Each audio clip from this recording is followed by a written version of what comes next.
इस मुल्क में एक जबरदस्त भौंचाल क्रिएट हुआ है। जो प्राइम मिनिस्टर इलेक्शंस हार गया है वो हार मानने को तैयार नहीं और उसके हामी सड़कों पर मौजूद हैं और उन्होंने पूरा हल्ला मचाया हुआ है। प्रेजेंट गवर्नमेंट को नथ डाल के रखी हुई है और मुबैना तौर पर उस मुल्क की आर्मी और आर्मी चीफ भी उस एक्स प्रेसिडेंट और उनके हामियों को सपोर्ट कर रही है कि तुम नई हुकूमत को चलने मत दो। हम बात कर रहे हैं ब्राज़ील की। हम देखेंगे कि इस वक्त वहां पर एक कैसा पॉलिटिकल क्राइसिस चल रहा है, उसकी पाकिस्तान के साथ क्या सिमिलैरिटीज हैं, नए मुंतखब होने वाले प्रेसिडेंट लूला डी सिल्वा का क्या बैकग्राउंड है, वो किस तरह जीते हैं और इनके जो राइवल थे एक्स प्रेसिडेंट बोल्सोनारो वो क्या करते फिर रहे हैं। इस वीडियो में हम देखेंगे इनकी आर्मी का इस पॉलिटिकल क्राइसिस में किरदार, अमेरिका बादर इस पूरे क्राइसिस को कैसे देख रहा है, नए प्रेसिडेंट इस सारी सिचुएशन को कैसे देख रहे हैं। आज की इस वीडियो में हम साउथ अमेरिका के एक बहुत इंपॉर्टेंट मुल्क ब्राज़ील की सियासत को समझने की कोशिश करेंगे, जिसमें बड़ा मजा आएगा। In the lead up to the vote, Bolsonaro alleged election fraud without evidence, and he left the country after the election. So as tensions rise between supporters of the two main political factions in Brazil, with voters on the left and on the right divided over issues including economic insecurity and why the chaos unfolded. तो हुआ कुछ यूं कि Brazil में अभी recently अक्टूबर में presidential elections हुए, जिसमें दो मेन कैंडिडेट्स थे जिनके दरमियान मुकाबला सख्त था। बोल्सोनारो जो उनके प्रेसिडेंट चल रहे थे और इनका मुकाबला था लूला डी सिल्वा से, जो कि ऑलरेडी ब्राज़ील के सदर रह चुके हैं 2003 से लेकर 2010 तक। मतलब वो भी एक मंजे हुए सियासतदान थे। काफ़ी थिन मार्जिन के साथ इन्होंने इलेक्शन जीत लिया और बोल्सोनारो हार गए। अब हारने वाले जो प्रेसिडेंट थे जिनकी हुकूमत चल रही थी बोल्सोनारो, उनकी अगर थोड़ी सी बात करें तो वो एक राइट विंग पॉलिटिशियन है, जिन्होंने जो कंजर्वेटिव तबका है राइट विंग का उसको एक बहुत ज़्यादा आवाज़ दी है। मतलब उनकी आवाज़ बनकर वो सामने आए। उन्होंने बात की खुदा, मुल्क और ख़ानदान, यानी कि रिलीजियस और नेशनलिस्ट जो सेंटिमेंट्स हैं उनको उभारा लोगों में और कहा मैं ही आपका सेवियर हूँ, मैं आपकी मदद करूँगा, मैं ब्राज़ील का जो खोया हुआ मकाम है वो उसको दिलाऊंगा। यानी कि एक पॉपुलिस्ट अप्रोच के साथ जो पूरी दुनिया में हम देख रहे हैं इस वक्त एक पॉपुलिस्ट वेव है। बहुत से पॉपुलिस्ट लीडर्स इस वक्त उतर भी चुके हैं, जैसे कि ट्रंप या इसराइल के नेतन्याहू, मोदी और उर्दगान को भी लोग पॉपुलिस्ट लीडर्स की लिस्ट में ही डालते हैं। तो ये भी एक राइट विंग पॉपुलिस्ट लीडर थे जिन्होंने जो पूरा कंजर्वेटिव तबका है उसकी सारी सपोर्ट हासिल कर ली और ब्राज़ील में एक पॉपुलर लीडर के तौर पर वो उभरे। अब आगे जाके हम आपको बताएंगे कि किस किस्म के लोगों की सपोर्ट इनको हासिल थी, वो भी बड़ी इंटरेस्टिंग चीज़ है, वो हम वीडियो के अगले हिस्से में देखेंगे। तो वह कुछ यूँ कि वो इलेक्शंस हार गए, लूला डी सिल्वा वो नए प्रेसिडेंट बन गए और जो लोग थे वहाँ के ब्राज़ील के एक बहुत बड़ी पॉपुलेशन एक्स प्रेसिडेंट को सपोर्ट कर रही थी, उन्होंने इलेक्शन रिजल्ट्स मानने से इनकार कर दिया। अक्टूबर में हमने देखा कि एहतजाज शुरू हो गए, धरने शुरू हो गए और बहुत मैसिव तादाद में लोग सड़कों पर निकल आए। और फिर क्या हुआ, देखते देखते उन्होंने जो मिलिट्री हेडक्वार्टर्स है ब्राज़ील में उसका घेराव कर लिया लोगों ने, उसके सामने धरना दे दिया और आर्मी को ये कहा कि आप हमारी मदद करें इस इल्लीगल गवर्नमेंट को उतारने में। ये जो नई गवर्नमेंट बनी है ना, इसको हम नहीं मानते, तो आप स्टेप इन करें और आप बोल्सोनारो को वापस इंस्टॉल करने में मदद करें अवाम की, आप अवाम की आवाज़ बने। वो मतलब मिलिट्री के सामने बैठ गए कि जी तुम हमारी मदद करो। मतलब बोल्सोनारो ने बहुत सी अवाम को अपना सही वाला दीवाना बना लिया था और ये विजुअल्स उसका मुंह बोलता सबूत है कि कितनी बड़ी सपोर्ट। और उनके हामियों का बेसिकली यही नैरेटिव था कि धांधली से लूला डी सिल्वा को जितवाया गया है और बोल्सोनारो को हरवाया गया है। अब एक बहस शुरू हो गई पूरे ब्राज़ील की सियासत में कि अब मिलिट्री का किरदार क्या होगा, क्योंकि लोग उनसे डायरेक्ट डिमांड करना शुरू हो गए। एक बहस शुरू हो गई पूरे मुल्क में। ये नवंबर की अब हम नवंबर में पहुंच गए हैं। मिलिट्री पर प्रेशर बढ़ता चला जा रहा है। दूसरी तरफ जो जीते हुए प्रेसिडेंट हैं वो गवर्नमेंट संभालने की तैयारियां कर रहे हैं। अब बोल्सोनारो की बात करें तो वो भी एक एक्स आर्मी ऑफिसर हैं और बहुत से लोगों के मुताबिक इनकी इस मिलिट्री के इंस्टीट्यूशन में बहुत से लिंक्स हैं और बहुत बड़ी तादाद में जो मिलिट्री ऑफिसर्स हैं वो इनको सपोर्ट करते हैं। मतलब सियासी तौर पर वो बोल्सोनारो के हामी हैं और फिर ये शक पैदा हुआ कि ये जितने जलसे और जितने बड़े एहतजाज हुए हैं इसमें भी कुछ आर्मी ऑफिसर्स का किरदार है, यानी कि नए प्रेसिडेंट को रोकने के लिए। अब रिसेंट डेवलपमेंट्स क्या हुई, नए प्रेसिडेंट लुला डी सिल्वा ने जनवरी के स्टार्ट में हल्फ उठाया, वो प्रेसिडेंट बन गए 1 जनवरी के करीब। और फिर एक हफ्ते बाद क्या होता है, तकरीबन 9-10 जनवरी को ये जो एहतजाजी थे, सारे जितने भी प्रोटेस्टर्स थे जो बोल्सोनारो के हामी थे, जो बड़े दिन से अपने एहतजाज और धरने वगैरह कर रहे थे, वो अहम इंपॉर्टेंट इमारतों में घुसना शुरू हो गए। सुप्रीम कोर्ट, उनकी कांग्रेस यानी उनकी जो पार्लियामेंट है, और प्रेसिडेंट हाउस में वो घुस गए। और वही सारा रिपीट हुआ जो कि आपने देखा था 6 जनवरी को 2 साल पहले ट्रंप के सपोर्टर्स ने किया था। वो कैपिटल हिल में जितनी वो उनकी इंपॉर्टेंट सरकारी इमारतें वो घुस गए थे। तो आप कह सकते हैं काफ़ी एक अमेरिका टाइप मोमेंट वहाँ पर भी हो गया। और ये जब ये सारी चीज़ हुई, यहाँ पर आप कह सकते हैं कि लुला डी सिल्वा के सब्र का पैमाना लबरेज हो गया। ये 77 साल के पॉलिटिशियन है, जैसे मैंने पहले बताया, पहले भी इन्होंने हुकूमत की हुई है। तो ये इन्होंने फैसला किया कि यार अब इनसे आहनी हाथों से निपटा जाएगा। फिर इन्होंने क्या किया, इन्होंने शुरू कर दी पकड़ धकड़।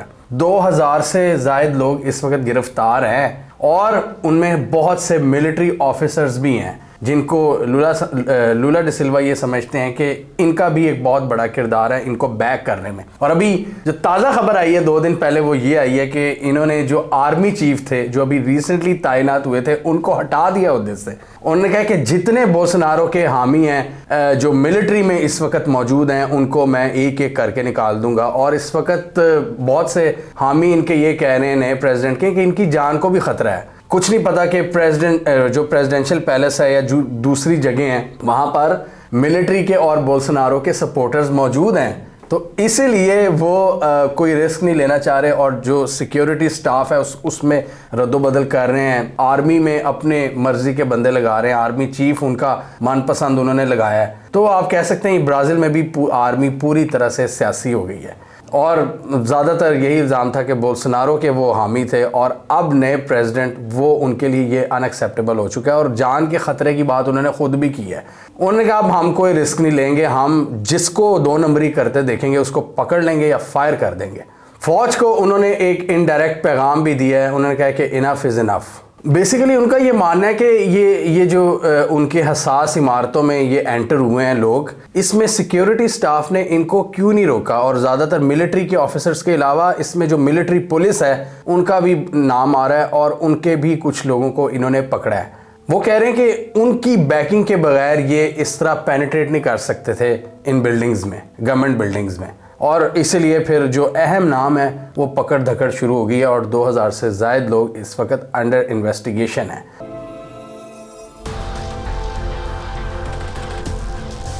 अब अगर हम इनके सियासी हालात की बात करें तो एक तो बोल्सोनारो को बहुत ज़्यादा सपोर्ट हासिल है पब्लिक की, और दूसरा पब्लिक में एक ये भी गुस्सा है कि ये जो नए प्रेसिडेंट है ना, इनको करप्शन मुकदमात में सज़ा हो चुकी हुई है। और 2017-18 के करीब कोई ऐसा अभी रिसेंटली कुछ सालों की बात है, इनकी सज़ा को मतलब ओवरटर्न कर दिया गया, कलअदम करार दे दी गई इनकी सज़ा।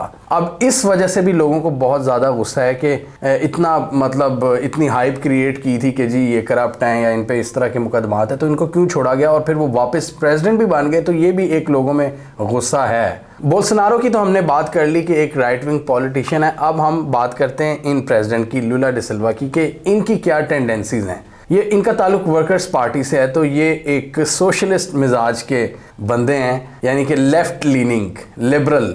लेकिन अगर अब इनकी पॉलिसीज़ की बात करें तो जो इनका दौर था 2003 से 10 तक का, उसमें काफ़ी बेहतरी भी आई थी ब्राज़ील में। और ये काफ़ी बैलेंस्ड अप्रोच के साथ चले थे। ये नहीं कि अगर वो लेफ़्ट लीनिंग थे तो वो अमेरिका को वो मुंह नहीं लगा रहे थे, वो अमेरिका से भी बना के रख रहे थे, वो IMF से भी को साथ लेकर चल रहे थे, चाइना से भी इनकी ट्रेड बढ़ रही थी और बाकी मुल्कों से भी। तो ये एक इनको बड़ा बैलेंस कहा जाता है, बैलेंस किस्म के पॉलिटिशियंस हैं। इन्होंने वहाँ पर जो वर्कर्स होते हैं, जो लेबर जो तबकात हैं, उनके भी राइट्स का इन्होंने ख्याल रखा है और उनको भी काफ़ी सपोर्ट प्रोवाइड की थी। आप कह सकते हैं कि एक बैलेंस सोशलिस्ट किस्म के वो लीडर थे। और पिंक टाइड क्या है कि लैटिन अमेरिका में ये जो इस वक्त सारी आप कह सकते हैं ना कि एक अमेरिकन पॉलिसीज़ के ख़िलाफ़ जो एक सेंटिमेंट है, ये उस हवाले से भी एक अहम किरदार साबित हो सकते हैं। अब नए प्रेसिडेंट की जो मिनिस्टर है ना, एनवायरनमेंट की मिनिस्टर, इन्होंने ये भी इल्ज़ाम लगाया कि इस प्रोटेस्ट में वो लोग भी मुलविस थे जो इलीगल जो डिफॉरेस्टेशन है अमेज़न के जंगलात में, ये उसमें भी मुलविस रहे हैं। और इसके अलावा साउथ के इलाकों में इनके कुछ मिलिटेंट ग्रुप्स हैं, वो भी बोल्सोनारो को सपोर्ट करते रहे हैं। उनका भी नाम आ रहा है कि मिलिटेंट्स और जो 2 नंबर काम करने वाले लोग होते हैं, जो टिम्बर माफिया जिसे हम पाकिस्तान में कहते हैं ना, जो दरख्त काटता है, तो उस तरह के लोग उन्होंने भी बहुत ज़्यादा पिछले प्रेसिडेंट को सपोर्ट किया, क्योंकि उन्होंने काफ़ी फ्री हैंड दिया हुआ था उन्हें अपनी हुकूमत में। तो वो भी अब खुश नहीं है कि ये नया प्रेसिडेंट हमारे जो राइट्स हैं उनको छीन लेगा, यानी इलीगल राइट्स, जिसमें इलीगल डिफॉरेस्टेशन है, माइनिंग, लैंड ग्रैबिंग और फिशिंग, इन शोबों से उनका ताल्लुक है। मतलब जो आप कह सकते हैं ना कि जो बड़ा इस तरह के लोग होते हैं, बड़े जो धड़ल्ले से काम करना चाहते हैं, जो कहते हैं ज़्यादातर रेगुलेशन ना करे हुकूमत, तो बोल्सोनारो ने उनको काफ़ी छूट दी हुई थी, तो वो भी शामिल हो गए हैं। नए प्रेसिडेंट का कहना है कि इनको जो छूट मिली हुई थी ना पिछले प्रेसिडेंट की जानिब से, वो अब हम ख़त्म करते हैं, अब इनको वो छूट नहीं मिलेगी। अगर ये इलीगल हरकतें करेंगे हम इनको पकड़ेंगे। तो इस वक्त क्लियरली देखा जा सकता है कि जो नए प्रेसिडेंट हैं लुला डी सिल्वा, इनको बहुत ज़्यादा चैलेंजेस दरपेश हैं कि ब्राज़ील को किस तरह आगे लेकर चलना है। एक तो इंटरनल डिवाइड बहुत ज़्यादा हो चुकी है, काफ़ी ज़्यादा अमेरिका से सिमिलैरिटी आप यहाँ पर देख सकते हैं कि राइट और लेफ़्ट की जो डिवाइड है वो बहुत ज़्यादा क्रिएट हो चुकी है। बोल्सोनारो के जो आप उनको ट्रंप कह सकते हैं, ट्रंप ब्राज़ील का ट्रंप, उनके जो राइट विंग सपोर्टर्स हैं वो अपनी बात कर रहे हैं। फिर एक लेफ़्ट विंग तबका है, लिबरल तबका है, जो वो कहते हैं कि जी नहीं, वो ये सारे एक्सट्रीम सोच के हामी लोग हैं बोल्सोनारो के सपोर्टर्स, तो इनको नहीं आने देना चाहिए, पकड़ धकड़ होनी चाहिए। तो पोलराइजेशन तो इस वक्त हम देख रहे हैं पूरी दुनिया में ही पीक पर है, चाहे वो इंडिया हो, चाहे पाकिस्तान हो, ब्राज़ील हो, अमेरिका हो, चाहे वो यूके हो। तो जितनी बड़ी बड़ी आपको यहाँ नेशंस मिलती हैं, ज़्यादा आबादी वाले जो कंट्रीज़ इस वक्त हम देख रहे हैं, पूरी दुनिया में एक वेव नज़र आ रही है। इसमें फिर पॉपुलिस्ट लीडर्स का भी किरदार है, इसमें डिजिटल मीडिया का भी किरदार है, और इसमें फिर आपके एक्सप्लॉयटेशन भी बहुत ज़्यादा है, आपका स्टेटस को भी फिर अपनी मनमानी करता है। तो इस तरह के फिर लोगों में गुस्सा पैदा होता है। अब ब्राज़ील की बात करें तो एक पावर हाउस है साउथ अमेरिका का, एक जियोपॉलिटिकल प्लेयर बनने की भी ये एबिलिटी रखता है, बड़ा जियोपॉलिटिकल प्लेयर, और है भी अपने, मतलब अभी भी बहुत कुछ वो अचीव कर सकते हैं, और ब्राज़ील के रूलर्स का ये ख्वाब रहा है। अभी देखें ये ब्रिक्स का पार्ट है, और साउथ अमेरिका पूरे कॉन्टिनेंट की बात करें तो आधा लैंड मैस ब्राज़ील के पास है। इतना बड़ा मुल्क है ये, दुनिया का 5वां बड़ा मुल्क है रकबे के लिहाज से, और 7वां बड़ा मुल्क है आबादी के लिहाज से। 22 करोड़ के करीब पॉपुलेशन है, पाकिस्तान से थोड़ी सी कम है, तो बहुत ज़्यादा पावर है। फिर इनकी आप सॉफ्ट पावर देख लें, ब्राज़ील कल्चर इनका आपको स्पोर्ट्स में नज़र आता है, इनकी ड्रामाज में नज़र आता है, इनका पॉप कल्चर में नज़र आता है। तो एक कंसिडरेबली आप कह सकते हैं एक पावर हाउस है ब्राज़ील, जिसके पास सब कुछ है, जिसके पास आबादी है, जिसके पास लैंड है, जिसके पास सॉफ्ट पावर है, और अब वो हार्ड पावर बनने की भी वो ख्वाब देख रहे हैं। और इसके लिए यहाँ पर एक बहुत इंपॉर्टेंट फैक्टर आ जाता है कि अमेरिका बहादुर के साथ उनके ताल्लुकात कैसे होंगे, क्योंकि अमेरिका उनके ज़्यादा दूर नहीं है, कॉन्टिनेंट एक ही है, वो नॉर्थ अमेरिका है, ये साउथ अमेरिका है। अमेरिका के लिए बहुत ज़रूरी है कि ब्राज़ील को अपने कैंप में करे। इसके लिए ऑब्वियसली चाइना की भी नज़र है, और चाइना से जो इनकी ट्रेड है वो बढ़ ही रही है पिछले कुछ सालों में। चाइना अब इनका बड़ा ट्रेडिंग पार्टनर बन चुका है, पहले अमेरिका होता था। अब बाइडन की बात करें तो इन्होंने रिसेंटली प्रोटेस्टर्स को बैश किया, जो नए प्रेसिडेंट के अगेंस्ट थे प्रोटेस्टर्स, बोल्सोनारो के हामियों को, क्योंकि ऑब्वियसली बाइडन को तो ये करना ही पड़ना था, क्योंकि उन्होंने अपने मुल्क के साथ जब ये सिमिलैरिटी ड्रॉ की तो फिर तो उनको प्रोटेस्टर्स को बैश करना ही करना था। तो इसलिए यहाँ पर लुला डी सिल्वा की एक सपोर्ट नज़र आई बाइडन की तरफ से, क्योंकि बाइडन उनको अपनी साइड पर करना चाहते हैं। बाइडन भी 80 साल के करीब हैं, ये नए प्रेसिडेंट भी काफ़ी बड़े हैं। अभी इन्होंने अर्जेंटीना का दौरा किया, अब ये प्लान कर रहे हैं पूरी दुनिया में जो इंपॉर्टेंट विजिट्स हैं, इंपॉर्टेंट कंट्रीज़ हैं, उनके विजिट्स करने हैं। चाइना का विजिट करना है इन्होंने, यूएस का करना है। ये एक, मैंने जैसे पहले कहा ना, बड़े बैलेंस्ड पॉलिटिशियन है, तो ये यही चाहेंगे कि एक बैलेंस क्रिएट किया जाए।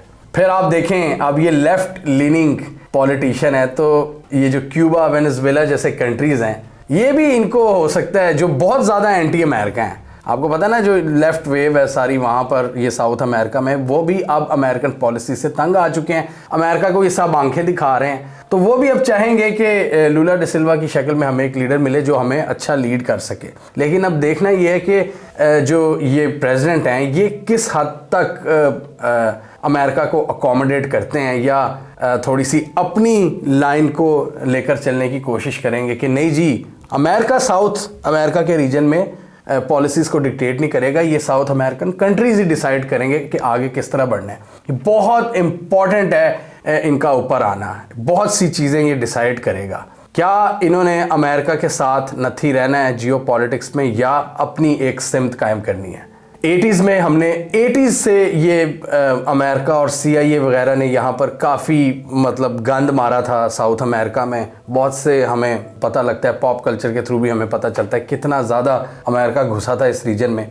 तो उसके बाद एक पुश बैक भी हमें देखने को मिला, ये होगो शावेज वगैरह, ये जो पिंक टाइड चली कि नहीं जी अब हमने अमेरिका से अलहदा होना है, अब अपनी पॉलिसी बनानी है। अब देखना यह है कि ब्राज़ील जिस तरह लूला डी सिल्वा को अपनी साइड पर करने की कोशिश कर रहे हैं, वो अमेरिका को चूज़ करेंगे एज अ मतलब मेन प्लेयर, या वो डिसाइड करेंगे साउथ अमेरिका का लीडर बन के कि नहीं जी हम अपनी पॉलिसी खुद बनाएंगे। आपके ख्याल में लूला डी सिल्वा किस पॉलिसी की तरफ जाएंगे, किस अप्रोच को अपनाएंगे? क्या वो अमेरिका को अमेरिका के मुताबिक अहमियत देंगे या वो एक बैलेंस तरीके के साथ चलेंगे, अपनी हेजिमनी कायम करेंगे और चाइना से रवाबित ज़्यादा बढ़ाएंगे?